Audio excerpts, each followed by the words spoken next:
Esta noche, Señor, queremos agradecerte por el privilegio que nos concedes de manifestar tu gloria en medio nuestro a través de la alabanza.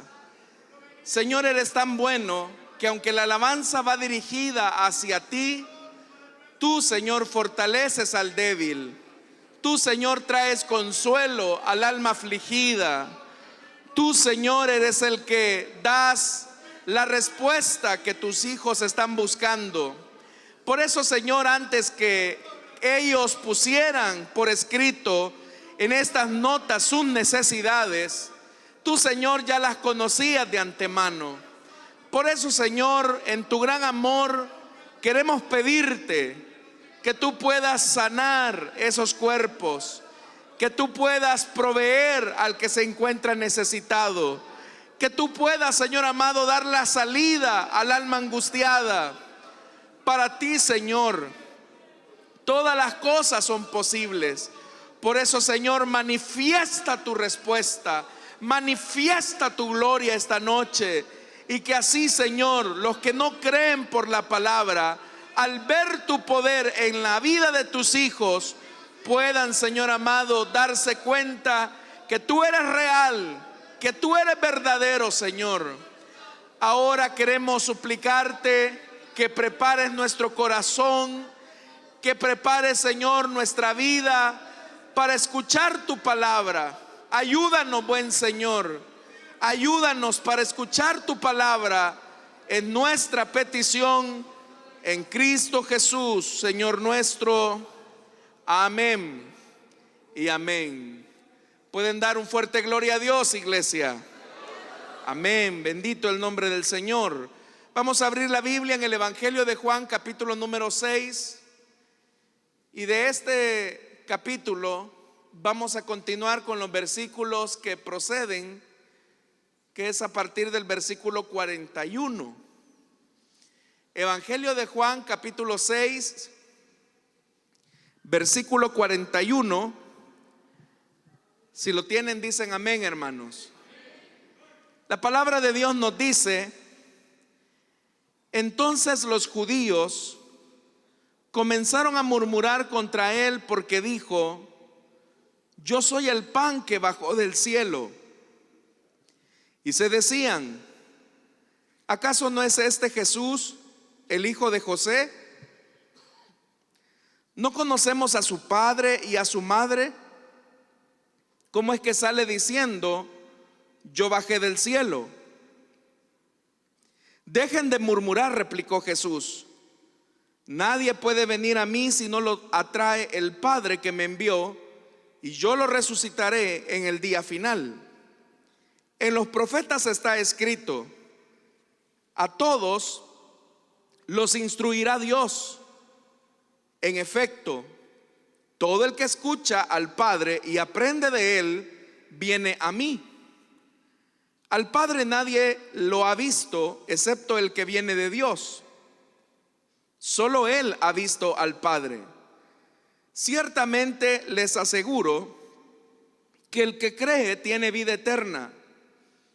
Yo soy el pan de vida. Los antepasados de ustedes comieron el maná en el desierto y sin embargo murieron. Pero este es el pan que baja del cielo. El que come de él no muere. Yo soy el pan vivo que bajó del cielo. Si alguno come de este pan, vivirá para siempre. Este pan es mi carne, que daré para que el mundo viva. Los judíos comenzaron a disputar acaloradamente entre sí: ¿cómo puede éste darnos a comer su carne? Ciertamente les aseguro, afirmó Jesús, que si no comen la carne del Hijo del Hombre, ni beben su sangre, no tienen realmente vida. El que come mi carne y bebe mi sangre, tiene vida eterna, y yo lo resucitaré en el día final. Porque mi carne es verdadera comida, y mi sangre es verdadera bebida. El que come mi carne y bebe mi sangre permanece en mí, y yo en él. Así como me envió el Padre viviente y yo vivo por el Padre, también el que come de mí vivirá por mí. Este es el pan que bajó del cielo. Los antepasados de ustedes comieron maná y murieron, pero el que come de este pan vivirá para siempre. Todo esto lo dijo Jesús mientras enseñaba en la sinagoga de Capernaum. Amén. Hasta ahí dejamos la lectura. Amados hermanos, tengan la bondad de sentarse, por favor. Hermanos y hermanas, es importante que precisemos que estas palabras que acabamos de leer son una continuación de todo el discurso que Jesús está desarrollando con aquella multitud que se vio beneficiada de la multiplicación de panes y peces y que han salido a buscar a Jesús al otro lado del lago de Galilea. Toda esta gente ha hecho un gran esfuerzo por buscar a Jesús, pero el Señor Jesús les ha dicho que la verdadera motivación por la cual ellos están buscándolo no es porque creen en Él, sino porque andan buscando que el Señor les dé más pan material.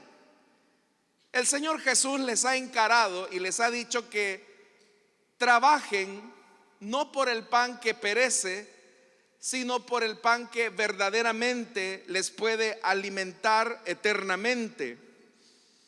Por eso, hermanos, es que al hacer esta reflexión, ahora el Señor les ha dicho a ellos cuál es el verdadero pan que deben de buscar. Y ese verdadero pan que ha descendido del cielo y que es capaz de alimentar al mundo y darle vida es Él mismo. Esa revelación que Jesús ha hecho, o esa declaración que Jesús ha hecho acerca de que Él es el pan de vida, la gente tenía que hacer una conexión de fe directa en la persona de Jesús, porque lo que Él había hecho el día anterior, como ya lo dijimos, era una señal que indicaba una verdad mayor. En el Evangelio de Juan no se utiliza la palabra milagro, sino que se utiliza la palabra señal. Y yo les he dicho a ustedes, hermanos, que el sentido de esa palabra señal es porque el evangelista quiere hacer una conexión directa, no tanto con el milagro en sí, sino con la verdad que quiere revelar ese milagro o esa señal. Y yo les he puesto a ustedes un ejemplo. Imaginémonos que vamos sobre la carretera y en el horizonte nosotros divisamos una estela de humo que se eleva hasta el cielo. El humo es la señal, pero el humo nos está indicando que hay fuego que está ardiendo en algún lugar. Entonces, hermanos, eso nos lleva a una conclusión, y es que lo que está provocando esa estela de humo es un fuego que está ardiendo. Entonces nosotros no vamos a poner esmero tanto en el humo, sino que en el fuego que está provocando ese humo. De la misma manera, el Señor Jesús, Él ha hecho una señal. ¿Y la señal cuál ha sido? La multiplicación de panes y peces. Pero ¿en qué se está enfocando la gente? La gente se está enfocando no hacia dónde apunta esa señal, sino que la gente se está enfocando en el milagro, en la provisión.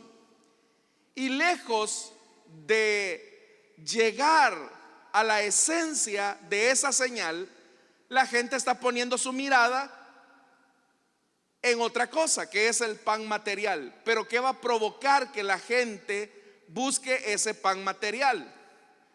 Lo que están buscando es una satisfacción inmediata, en vez de poner su mirada en la satisfacción eterna que implica conocer verdaderamente a Jesús. Y ahora, hermanos, vamos a considerar los versículos con los que comenzamos esta noche. Vea qué interesante cómo comienza el versículo 41.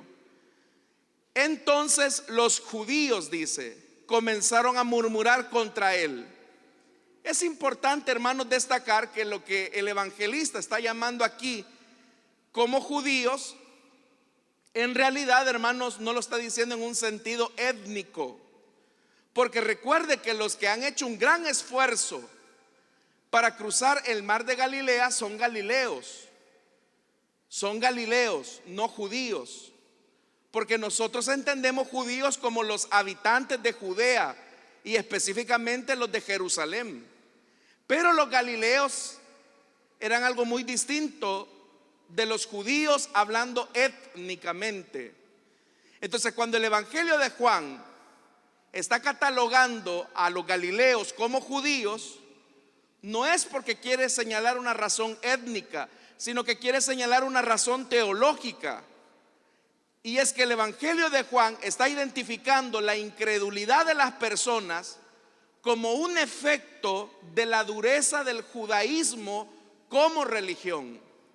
Entonces, cuando dice el versículo 41, entonces los judíos, es decir, los practicantes del judaísmo, ¿qué comenzaron a hacer? Dice que comenzaron a murmurar contra él. Es increíble, hermanos, que estas personas que habían sido beneficiadas por la acción milagrosa de Jesús, que habían suplido su necesidad de alimentación, ahora están murmurando contra el que les había provisto el pan. Pero yo quiero llamar su atención a algo importante, porque el Evangelio de Juan va a colocar un énfasis en una palabra, en dos palabras básicamente, y es murmurar y sus antepasados. Murmurar y sus antepasados. ¿Quiénes en el Antiguo Testamento murmuraron de manera increíble, hermanos? ¿Alguien se recuerda quiénes eran murmuradores por excelencia? Correcto, los israelitas que andaban vagando en el desierto.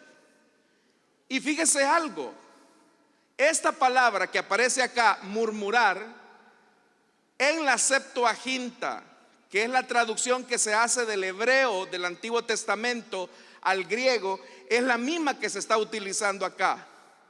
Y Juan la está utilizando de manera intencional. ¿Qué pasó con Israel? El Israel que había salido de Egipto y había recibido los beneficios de esa liberación, los beneficios de la provisión de Dios, los beneficios de la provisión del agua, los beneficios de la provisión del maná. Una característica de esa gente que había recibido esos beneficios es que continuamente, ¿qué hacían? Murmuraban contra Moisés. Y al murmurar contra Moisés, murmuraban contra Dios. Pero hay algo importante en este versículo también. ¿Cómo se acercó la gente cuando encontraron a Jesús? Hermanos, vamos al versículo 25, solo para que hagamos el contraste entre el verso 41. Vea lo que dice el verso 25. Cuando lo encontraron al otro lado del lago, le preguntaron: Rabí, ¿cuándo llegaste acá? Mire con qué respeto se están dirigiendo a Jesús. Pero cuando Jesús revela lo que hay en el corazón de ellos y les dice: miren, esa falsa educación que tienen hacia mí, guárdensela, porque yo sé por qué me están buscando. Ahora que el Señor ha revelado el corazón de ellos, ¿qué es lo que está haciendo esta gente? Está murmurando contra Jesús. ¿Y por qué viene la murmuración? La murmuración, hermanos, es la evidencia de la incredulidad que tienen ellos en el corazón. La murmuración es el resultado de lo que Jesús ha dicho: yo soy el pan que bajó del cielo. Contra eso están murmurando. ¿Qué es lo que les ha dicho Jesús? En vez de enfrascarse en buscar el pan material, en vez de enfrascarse y hacer grandes esfuerzos solamente por llenar su estómago, deberían de poner esfuerzo y de poner empeño para tener apetito del pan de vida que descendió del cielo. Pero como el Señor les ha dicho eso, la gente está murmurando. Eso sería tanto, hermanos, como que si yo le dijera a usted: hermano, si así como usted trabaja en lo que nosotros decimos lo secular, trabajara en la obra de Dios, otra cosa fuera la iglesia. Si así como usted busca las tortillas y los frijoles, usted buscara la presencia de Dios, usted tendría una vida más radiante espiritualmente. El que escucha esa palabra puede sentirse ofendido y decir: bueno, y el hermano que cree que no soy cristiano, que no soy hijo de Dios. Eso es lo mismo que la gente está sintiendo acá. La gente lo que está diciendo es: ¿por qué Jesús dice que nosotros somos interesados? Porque lo eran, hermanos. Y ya va a ver qué es lo que murmuraban. Ve lo que dice el verso 42. Y se decían: ¿acaso no es este el hijo de José? Primera pregunta equivocada. Segunda pregunta equivocada: ¿no conocemos a su padre y a su madre? Tercera pregunta equivocada: ¿cómo es que sale diciendo yo bajé del cielo? Ahí hay tres preguntas, y las tres preguntas son preguntas equivocadas. Porque en la primera: ¿acaso no es este Jesús el hijo de José? ¿Era Jesús hijo de José? ¿Sí o no, hermanos? ¿Sí o no? No sé a quién creerle, porque unos dicen sí, otros dicen no. Desde el punto de vista de este evangelio de Juan, José aquí ni aparece, hermanos. Esta es la primera vez que se menciona a José. Pero como el evangelio de Juan nos ha presentado a Jesús como el verbo de Dios, entonces Jesús no es hijo de José, Jesús es hijo de Dios. Así lo ha presentado. Pero ¿qué es lo que están diciendo ellos? Miren, nosotros lo que hemos visto es que este hombre ha crecido con José, por lo tanto es hijo de José. Nuevamente, solamente están viendo una realidad física, pero ningún ser humano, y ya lo vamos a ver, es capaz de hacer lo que Jesús ha hecho. Vea lo que dice la siguiente pregunta: ¿no conocemos a su padre? En realidad no lo conocen. Jesús se los va a decir: nadie ha visto al Padre. Y no me estoy refiriendo a José, me estoy refiriendo a Dios. Ellos no lo conocen. A lo sumo conocen a María, su madre, pero no conocen al Padre. La tercera pregunta: ¿cómo es que sale diciendo yo bajé del cielo? Esta es otra pregunta equivocada, porque es como decir: ¿cómo es que este sale diciendo ese disparate? Pero ellos tuvieron que haberse puesto a pensar en lo que ocurrió el día anterior. ¿Y qué fue lo que ocurrió el día anterior? ¿Por qué decimos que son preguntas equivocadas? Bueno, hagámonos preguntas correctas, que son las que tuvieron que haberse hecho ellos. ¿Qué ser humano tiene la capacidad de tener una compasión absoluta por las personas? No hay un ser humano que tenga la capacidad de tener una compasión absoluta por las personas. Pero Jesús sí, porque es Dios y porque Jesús conoce a cada una de las personas que conforman esa multitud. Yo, hermanos, desde acá los veo a todos ustedes, pero yo en realidad no conozco sus situaciones de vida, no conozco sus limitaciones familiares, sus problemas económicos, sus problemas de salud, sus conflictos personales. Yo no los conozco. Y yo solamente veo a las personas hasta ahí. Pero si hay alguien que sí nos conoce bien a cada uno de nosotros, ese es el Señor, que está pendiente de nuestras necesidades. Y por lo tanto Dios tiene la capacidad de tener compasión de cada una de sus situaciones. Probablemente si le diéramos el tiempo a cada uno de expresar su necesidad, habría alguien que diría: ay, hermano, y ese es su problema, y de eso se está quejando, y de eso está llorando. Y probablemente subiría otra hermana y diría: problema es este que yo tengo esta y esta situación. Y tal vez habrá otra persona que dirá: y ese es su problema, hermana. No, hombre, si yo tuviera su problema me reiría. Problema es el que yo tengo. Entonces cada uno ve su necesidad de acuerdo a su perspectiva. Y probablemente, tal vez lleguemos a considerar la situación de alguien y decir: sí, la situación del hermano es bien dura, pero hasta ahí.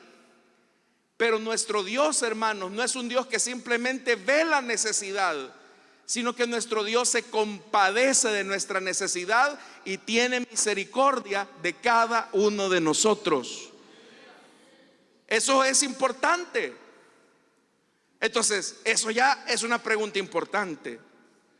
A no ser que Él conozca la necesidad a profundidad de cada uno de ellos, eso nos está diciendo que Él no es una persona común y corriente. Pero otra pregunta correcta es: ¿qué ser humano es capaz de darle de comer a toda una multitud? ¿Qué ser humano es capaz de darle alimentación en un abrir y cerrar de ojos a toda una multitud, hermanos? Si ni en el mejor de los restaurantes, con el mejor equipo de meseros, se puede alimentar a miles de personas al mismo tiempo. Pero Jesús sí ha tenido el poder de alimentar a cada uno de ellos, hermanos y hermanas, de una forma milagrosa, y de dejarlos llenos, al punto que cada uno de ellos decía: ya estoy lleno. ¿Quieren pan? No, ya no. ¿Quieren más pescado? No, ya voy a reventar, voy a dar el botonazo. Todos estaban así. ¿Qué ser humano es el que puede hacer eso, hermanos? Pero ellos no se pusieron a pensar: ¿y qué ser humano es capaz de solventar, de resolver una necesidad en un abrir y cerrar de ojos? Entonces todas esas preguntas tuvieron que llegar a la conclusión de que este no es un hombre común y cualquiera. Este no es simplemente el hijo de don José y de María. Este ha de ser un enviado de Dios. Pero ellos no vieron eso, sino que dice el verso 43 que Jesús, escuchando lo que estaban murmurando, oiga lo que Jesús les va a decir: murmurando igual que los israelitas en el desierto, que habían recibido la provisión del Señor. Verso 43: dejen de murmurar. Es el Señor diciéndoles: cállense. Porque cada vez que hablan, expresan su incredulidad. Cada vez que hablan, expresan la dureza de su corazón. Y dice el verso 44: nadie puede venir a mí si no lo trae el Padre que me envió, y yo lo resucitaré en el día final. La murmuración de esta multitud tiene su origen, hermanos, en la incredulidad y en la dureza del corazón. El que murmura lo hace porque su corazón es incrédulo, lo hace porque su corazón es duro, y no creen por una razón: porque el Padre no los ha traído hacia el Hijo. Entonces toda esa multitud ha recibido las bendiciones de la compasión de Jesús, pero todos ellos están respondiendo con dureza e incredulidad hacia Jesús. Igualmente, hoy en día hay muchas personas que reciben los beneficios de Dios. Reciben, hermanos y hermanas, la luz del sol, la lluvia que cae para todos, el oxígeno que respiramos, que no solamente lo respiran los creyentes, lo respiran también los ateos, los satanistas, los hechiceros, los narcotraficantes, los corruptos. Todos ellos se benefician de las obras compasivas de nuestro Dios, pero no todos ellos responden con fe, sino que están respondiendo con incredulidad, con murmuración hacia Cristo, su evangelio y hacia la iglesia. Hay gente que murmura de las iglesias, murmura del evangelio, murmura de la verdad de Dios. Son personas que dicen: no, la iglesia es para gente enajenada, que no tiene nada bueno que hacer un domingo. La iglesia es para tontos, es para que el pastor les esquile el dinero. Y murmuran. Esas murmuraciones las están haciendo hacia la iglesia del Señor, hacia el Dios que les da la vida, hacia el Dios que les provee la fuerza, hacia el Dios que hace salir su sol sobre buenos y sobre malos. Toda esta gente, aunque recibe los beneficios de Dios, murmuran contra Dios. Y algunos van más allá, niegan la existencia de Dios. Están negando la existencia del que les provee oxígeno a sus pulmones.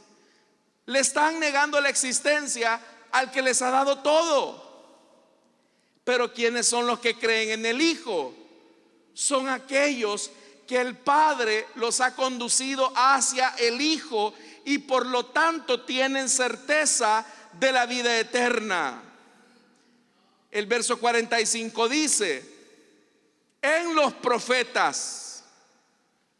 Está Jesús apelando a los profetas. Dice: en los profetas está escrito: a todos los instruirá Dios. En efecto, oiga, todo el que escucha al Padre y aprende de Él, viene a mí. Escuchar al Padre con atención nos lleva hacia la vida eterna. Recordemos esto: no solo de pan vivirá el hombre, sino de ¿qué? De toda palabra que sale de la boca de Dios.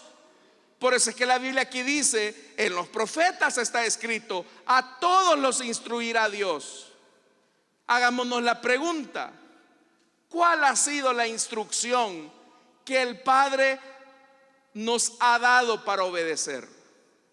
Porque la instrucción para eso sirve, para que nosotros obedezcamos esa instrucción. Entonces, ¿cuál es la instrucción que el Padre nos ha dado a nosotros?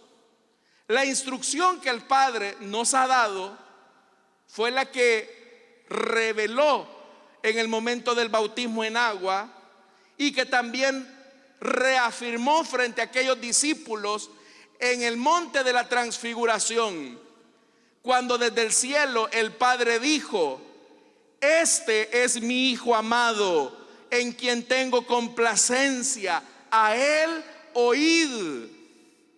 Y dice la Biblia que cuando los discípulos oyeron eso, se postraron rostro en tierra y tuvieron un gran temor reverente hacia Jesús. Entonces, ¿en qué consiste la instrucción del Padre? Lo primero que debemos de entender: la instrucción del Padre es que Cristo, Jesús, es el Hijo amado del Padre. El Padre ama al Hijo. Es lo primero que tenemos que saber. Si amamos al Hijo, podemos amar al Padre. Pero si rechazamos al Hijo, también le estamos dando la espalda al Padre. Lo segundo que tenemos que entender como instrucción es que el Padre se complace ¿en quién? En Él. Si nosotros debemos de inspirar nuestra vida en alguien, ese debe de ser en el Hijo. Porque el Padre se complace en la vida de su Hijo por su santidad, por su integridad, por su justicia. Entonces, si nosotros queremos también complacer al Padre, no basta, hermanos, con que le digamos: Diosito lindo, tú sabes que yo te amo. No, si Dios sabe que yo creo en Él. Pero ¿quiénes son sus modelos, hermano? ¿Quiénes son sus modelos a seguir? ¿Los vagos sin oficio que aparecen en YouTube o son los youtubers? ¿Los que el mundo llama influencer? Aprovecho para decirle algo, hermano. La gente sube un sinfín de tonterías en redes sociales, haciendo el ridículo. Basta con verle los perfiles a algunos de ustedes. No, ustedes no. Pero la gente quiere imitar a esas locuras, hermano. Pero Dios no se agrada de eso. ¿Sabe cómo vamos a agradar nosotros a Dios?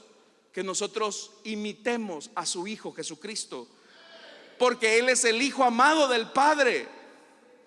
Entonces, si nosotros, hermanos, queremos acercarnos al Padre, en primer lugar, debemos escuchar al Hijo. Porque el Padre dijo: este es mi Hijo amado en el cual tengo complacencia. A Él oigan. Entonces vea cuál es la instrucción del Padre. Número 1, el Padre ama al Hijo.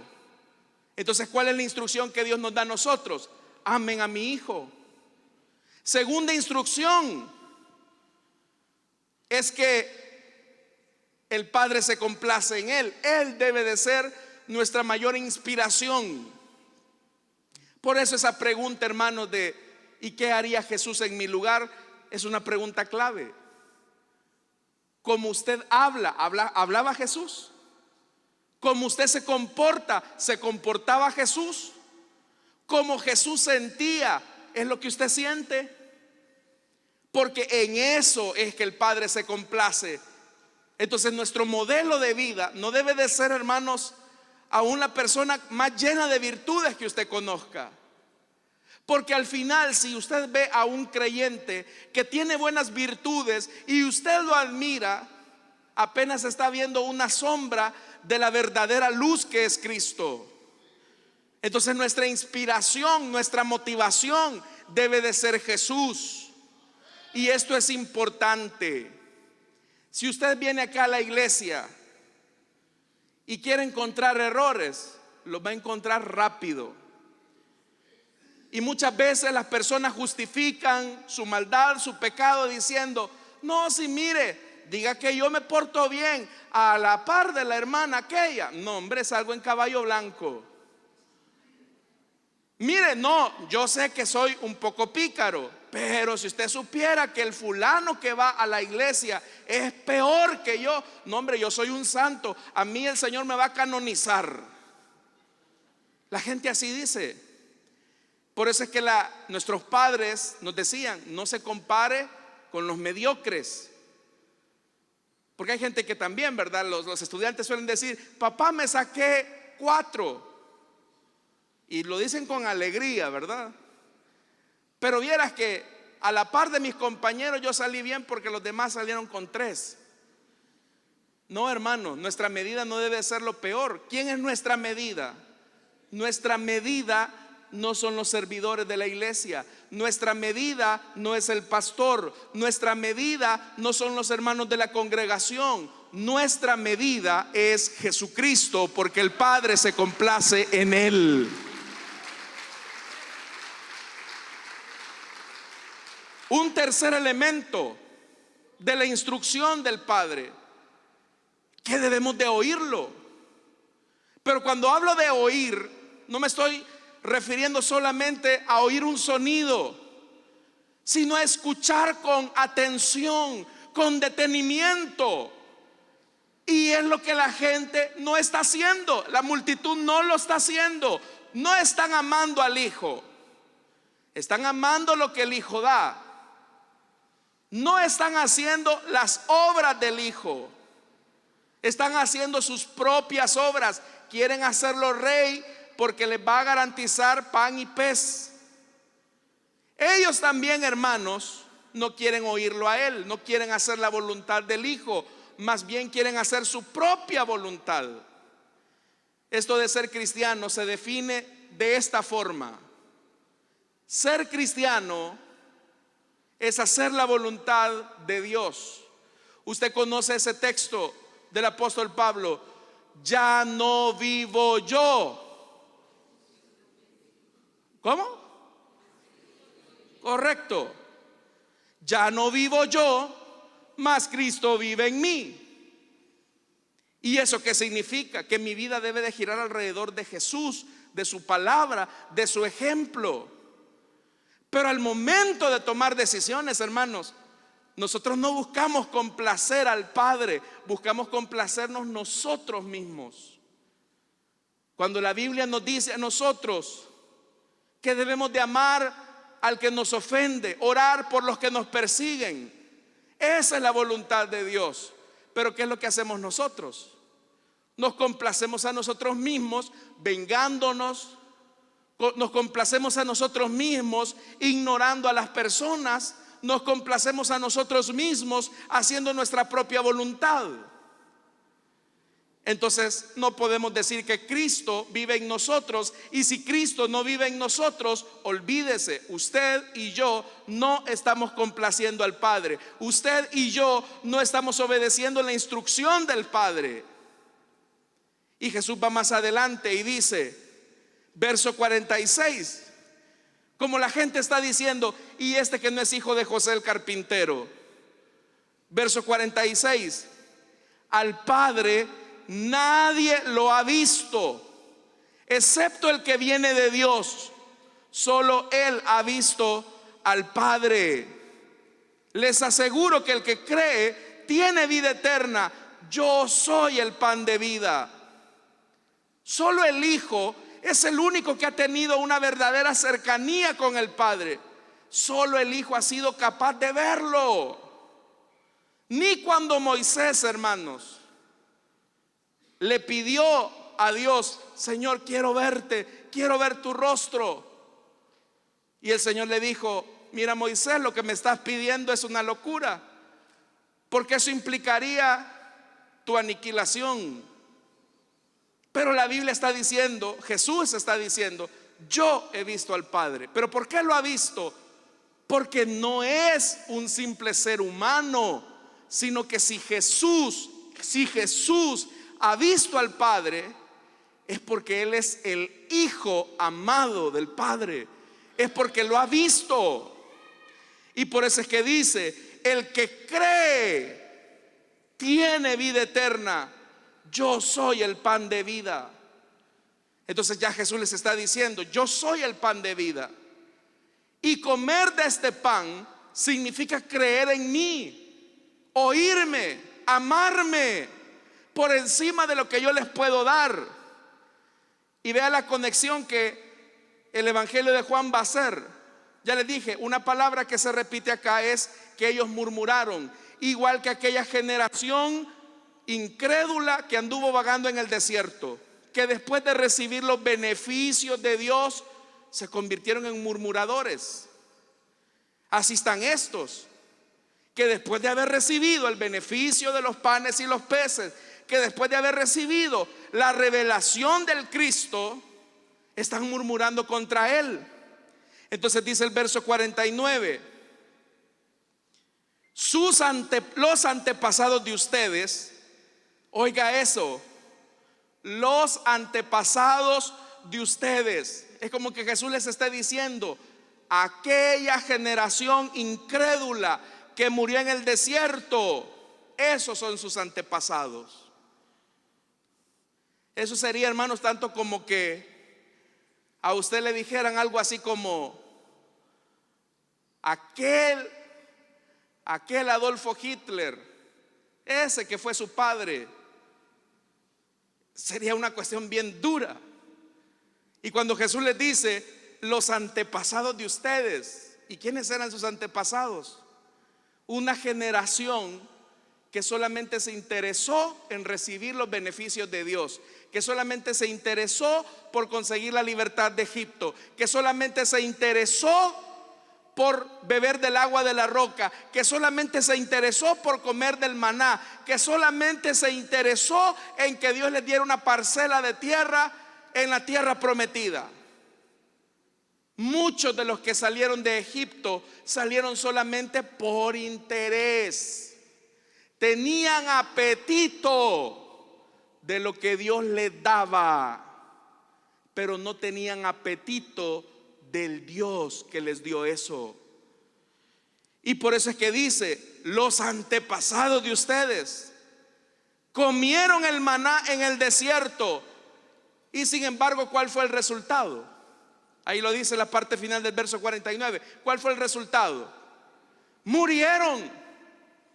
Entonces, esa generación no es que solamente murió físicamente, sino que murieron espiritualmente en la incredulidad de su desierto.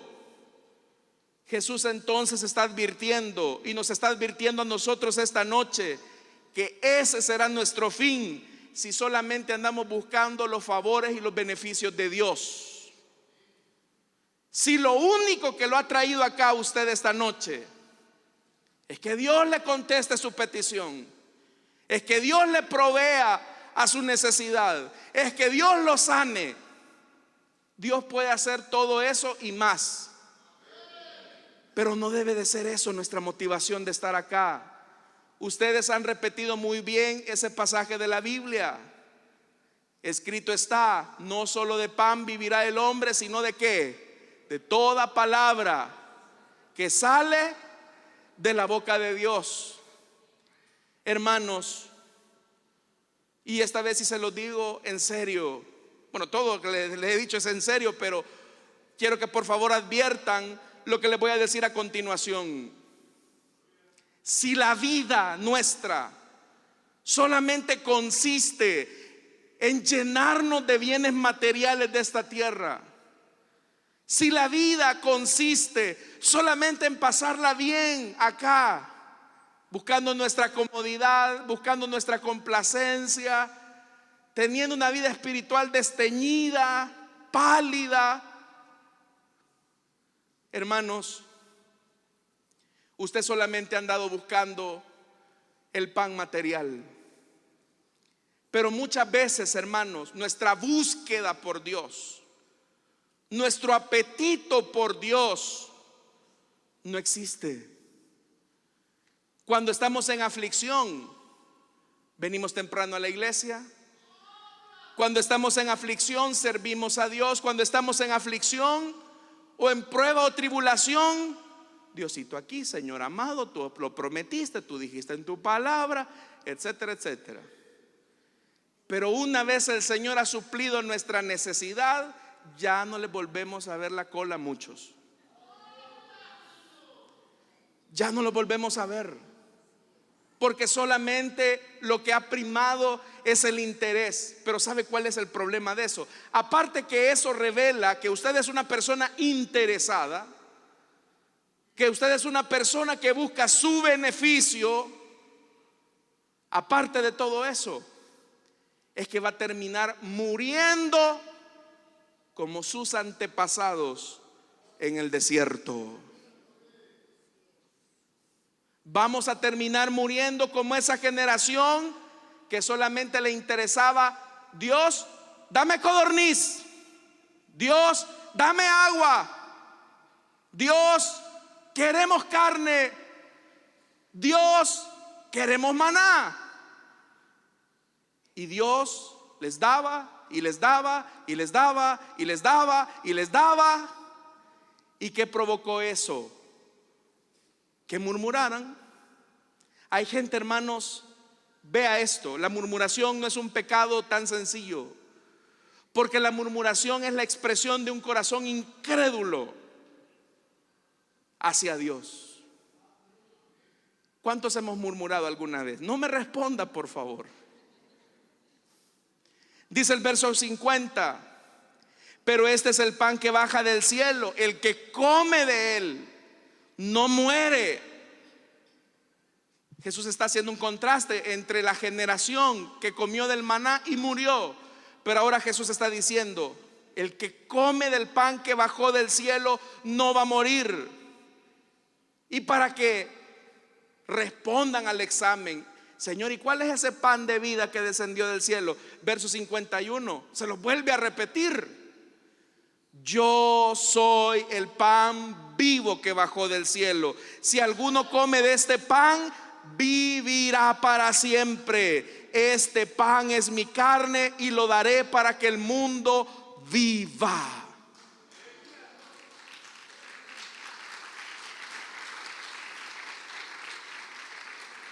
Entonces yo le pregunto, ¿de qué tiene hambre usted?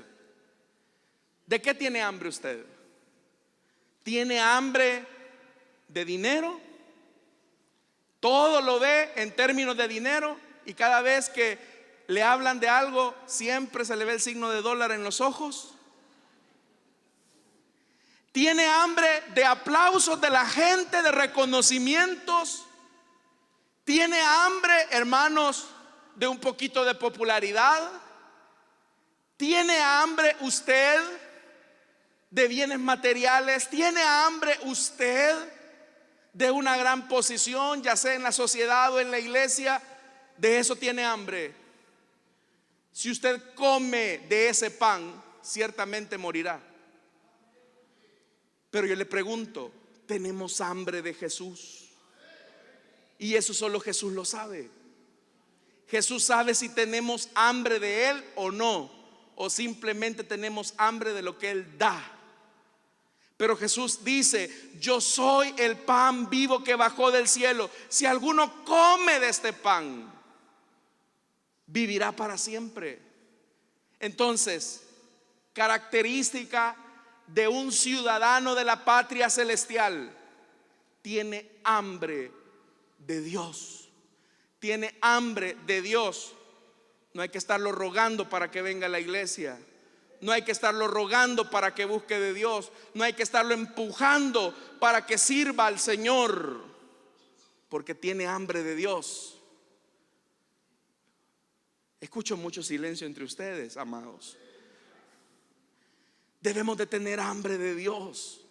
Hambre de Dios, hambre de Dios. Dice el Salmo que ha tomado forma de coro: como el siervo busca por las aguas, que dice: así clama mi alma por los dólares, Señor. Día y noche yo busco las remesas. Solo al tío Sam buscaré. Algunos así lo cantarían, pero el canto no dice eso. El canto dice: como el siervo busca por las corrientes de las aguas, así clama por ti el alma mía, Señor. Entonces debemos de tener hambre ¿de quién, hermanos? Tenemos que tener hambre de Dios. Tenemos que tener hambre de Dios. Y como estos solamente estaban pensando en sus bienes, dice el verso 52, los judíos comenzaron a disputar acaloradamente. Se pusieron de teólogos. ¿Cómo puede este darnos a comer su carne? Ellos estaban pensando en canibalismo. Pero aquí se está cumpliendo lo dicho por el profeta: oyendo no oyen y viendo no ven. Porque Jesús no les estaba hablando de comer su carne literalmente, porque comer del pan y beber de la sangre, como lo va a decir más adelante, es amar al Hijo, hacer las obras que complacen al Padre, obras que el Hijo hizo, y escucharlo a Él. En eso se nota que creemos o no. Verso 53: les aseguro, afirmó Jesús, que si no comen la carne del Hijo del Hombre, ni beben su sangre, ¿qué dice, hermanos? No tienen realmente la vida. Usted podrá tener dinero en su bolsa, pero si no tiene al Hijo, no tiene vida. Usted podrá tener bienes materiales en esta tierra, usted podrá tener el aplauso de la gente, usted podrá tener la admiración de las personas, pero si no tiene al Hijo, no tiene la vida. Caso contrario, usted puede tener solamente una tortilla dura y un puñado de frijoles, pero si tiene al Hijo, lo tiene todo, mi estimado.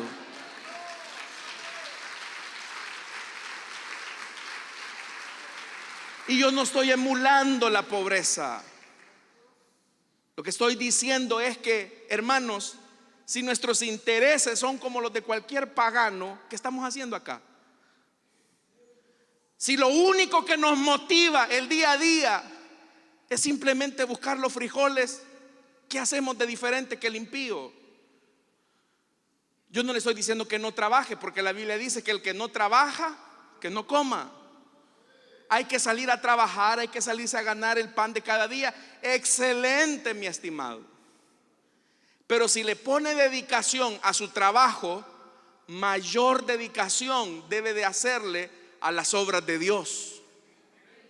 Digo yo, ¿verdad? Digo yo, ¿o no? Porque esa es la característica de un cristiano. Hermanos, si con qué gano y deleite usted se pone la camisa del FAS, con mayor deleite debería de ponerse la camiseta de siervo de Jesucristo, y que las obras se noten. ¿Sabe cuál es el problema del voluntariado dentro de la iglesia? Es que casi siempre la gente dice: a mí no me pidan más, esto es lo que puedo dar. Y muchas veces lo que la gente da, no al pastor, no a la iglesia, son las obras. Y Jesús lo sabe. Jesús sabe que muchos de nosotros, hermanos, no le ponemos el empeño. Y ahí me atrevo a pensar que muchos no hemos comido del pan de vida eterna. Entonces dice, versículo número 55: porque mi carne es verdadera comida y mi sangre es verdadera bebida. El que come mi carne y bebe mi sangre permanece en mí y yo en él. A ver, hermano, vamos a hacer una prueba de lo que Jesús está diciendo acá. Imagínese que usted tiene una gran hambre. Usted tiene gran hambre, más que ya estamos en la hora de la cena. Y vengo yo y le digo: hermano, no se preocupe, yo sé que usted tiene hambre, voy a comer por usted. Y usted se va a sentir satisfecho cuando yo coma por usted, así que vaya a dormirse tranquilo. ¿Quién aceptaría eso, hermanos? Obviamente que nadie. O se lo voy a poner de esta forma: imagínense que usted se case y de repente venga su mejor amigo y le diga a usted: oye, brother, si quieres voy a pasar yo la luna de miel con tu esposa, anda a descansar tú tranquilo. ¿Quién haría algo así? Nadie. Jesús lo que está diciendo acá en este versículo: el que come mi carne y bebe mi sangre permanece en mí y yo en él, es que nadie puede comer por usted. Le voy a repetir esto: nadie puede comer por usted. Es usted el que tiene que comer del Hijo. A usted lo pueden traer aquí a la iglesia a la fuerza, y el que lo trajo se va a alimentar, va a adorar al Señor, no va a estar distraído, no va a estar con los ojos abiertos, viene a lo que viene. Pero el que vino a la fuerza, el que quiere comer, el otro quiere comer a la fuerza, ese, qué aburrido estuvo el culto, ¿a qué hora va a terminar? Enciendan el foco ya, hombre. Ese es el punto. Nadie puede comer por usted y tampoco nadie puede creer por usted.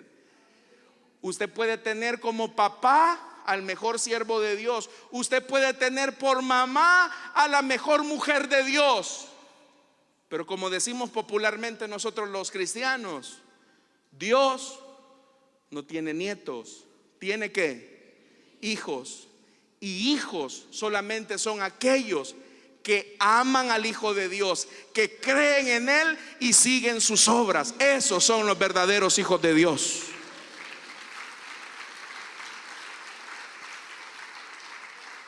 Ahora vea lo que dice el verso 57: así como me envió el Padre viviente y yo vivo por el Padre, también el que come de mí vivirá por mí.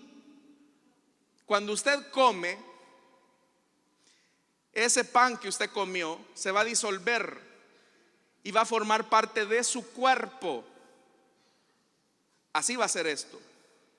Cuando nosotros comemos del Hijo y bebemos su sangre, el Hijo es parte de nosotros. Jesús está dentro de nosotros. Por eso es que hablamos de recibir a Cristo como Señor y Salvador de nuestra vida. Es comer al Hijo creyendo en Él. Pero aquí viene el elemento. El pan nos provee a nosotros de los nutrientes de la vida, de las energías, las calorías, los carbohidratos, las proteínas que necesitamos para el día a día. Nosotros necesitamos a Jesús, no solamente para sustentar un tiempo de comida. Nosotros necesitamos a Jesús para tener la vida eterna. Amén, hermanos. Por eso es que Jesús se encarnó. ¿Por qué Jesús se encarnó? ¿Por qué el Padre envió al Hijo? El escritor a los Hebreos dice: sacrificio y ofrenda no quisiste, me preparaste cuerpo. Holocausto y expiaciones por el pecado no te agradaron. Entonces dijo Jesús: he aquí que vengo, oh Dios, para hacer tu voluntad. ¿Por qué, hermanos, comer la carne y beber la sangre del Hijo nos da la vida eterna? Porque el que no conoció pecado, por nosotros se hizo pecado en su cuerpo. El justo por los injustos.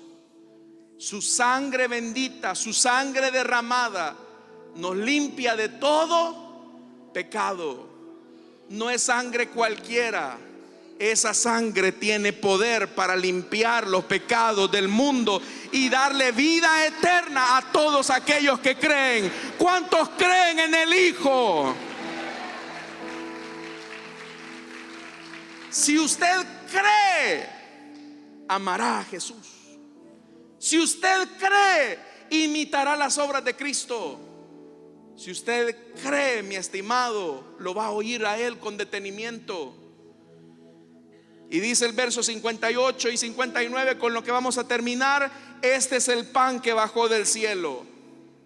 Jesús les vuelve a recalcar: los antepasados de ustedes, ese montón de gente interesada que salió de Egipto, comieron maná y se murieron, porque tenían apetito de dinero, tenían apetito de ídolos, tenían apetito de sexo desenfrenado, tenían apetito de relaciones con pueblos paganos, tenían apetito de riquezas. De eso tenían apetito. Comieron de ese pan y murieron.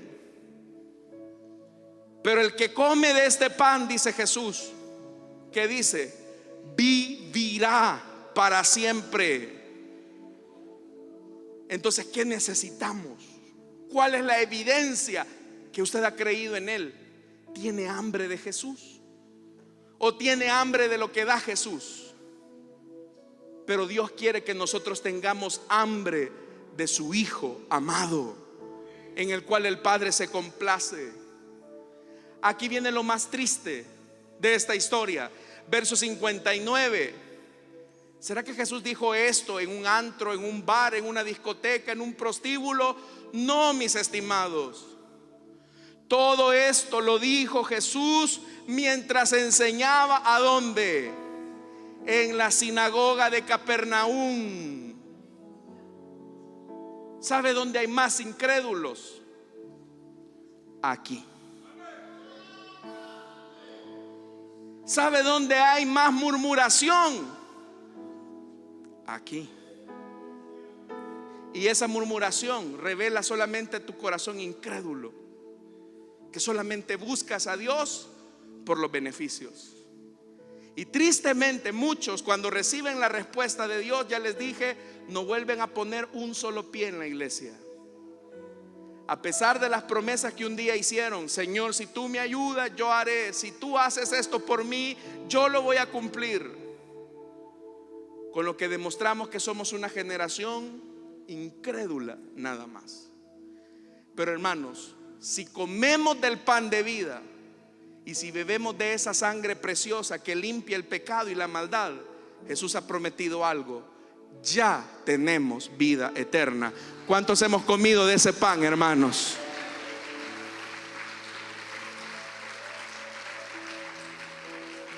Gloria a Dios por aquellos que han comido de ese pan y han bebido de esa sangre. Vamos a cerrar nuestros ojos, vamos a orar.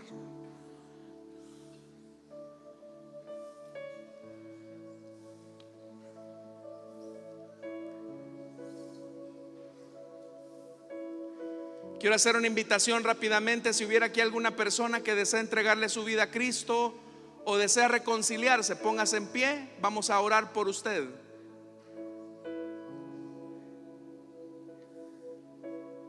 Si hay alguien esta noche que desea entregarle su vida a Cristo o desea reconciliarse, póngase en pie. No voy a alargar mucho este llamado. Solamente quiero hacer esta invitación.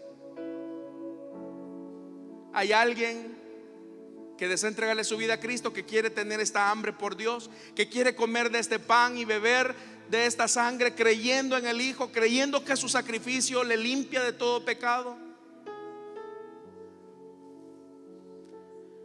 No puedo extender este llamado más. ¿Hay alguien? Pongámonos de pie, hermanos, todos, y digámosle al Señor que Él nos abre el apetito por su presencia, que Él nos abre el apetito por su palabra, por su espíritu. No importaría lo que tenga que pasar, lo que tenga que esperar. Tengo hambre de ti, de tu presencia. Vamos, dígaselo de lo profundo de su ser. Fragancia, de tu poder, hambre que duele, que debilita, que desespera. Por ti tengo hambre de ti, de tu presencia, de tu fragancia, de tu poder. Hambre que muere, que debilita, que desespera. por ti. Señor, esta noche escucha el clamor de esta iglesia. Ellos tienen muchas necesidades, ellos tienen muchos problemas, pero por encima de ellos tienen hambre de ti, Señor. Ellos tienen hambre de tu presencia, tienen hambre de tu persona. Por eso yo te pido esta noche, Señor, ábreles el apetito espiritual. Señor, que tengan un deseo desbordante por tu presencia. Que así como con diligencia se busca el pan material, que también ellos puedan buscar el pan de vida con diligencia. De tu presencia. Dales hambre de ti, Señor. A cada servidor, a cada servidora, dales hambre de ti. Hambre, hambre, hambre, hambre, hambre de ti, hambre de tu presencia, hambre de tu presencia, hambre de tu presencia. Dígale, hermano: Señor, dame hambre de tu presencia, dame hambre de tu presencia. De tu presencia, de tu fragancia, de tu poder. Hambre que duele, que debilita, que desespera por ti. Tengo hambre de ti. Oh, hambre de ti, Señor. Dígaselo. Tengo hambre de ti. Oh, hambre de ti, Señor. Incrementa nuestra hambre de ti, Señor. Incrementa nuestra hambre de ti, Señor. Danos hambre de ti, danos hambre de ti. Que nuestro corazón, Señor, solamente se satisfaga en ti. Gracias, Señor. Queremos orar, Señor, también en esta hora por nuestras ofrendas y nuestros diezmos. Señor, no te damos de lo que nos sobra, sino que también te damos, Señor, por agradecimiento, porque queremos honrar tu nombre. Señor, bendice a tu pueblo en esta oportunidad que se hace participante de tu obra aquí en la tierra. En el nombre de Jesús, amén y amén. Démosle fuerte esa ofrenda de palmas a nuestro Dios, hermanos. Amén. Pueden sentarse, amados, y pasan nuestros hermanos y nosotros cantamos al Señor.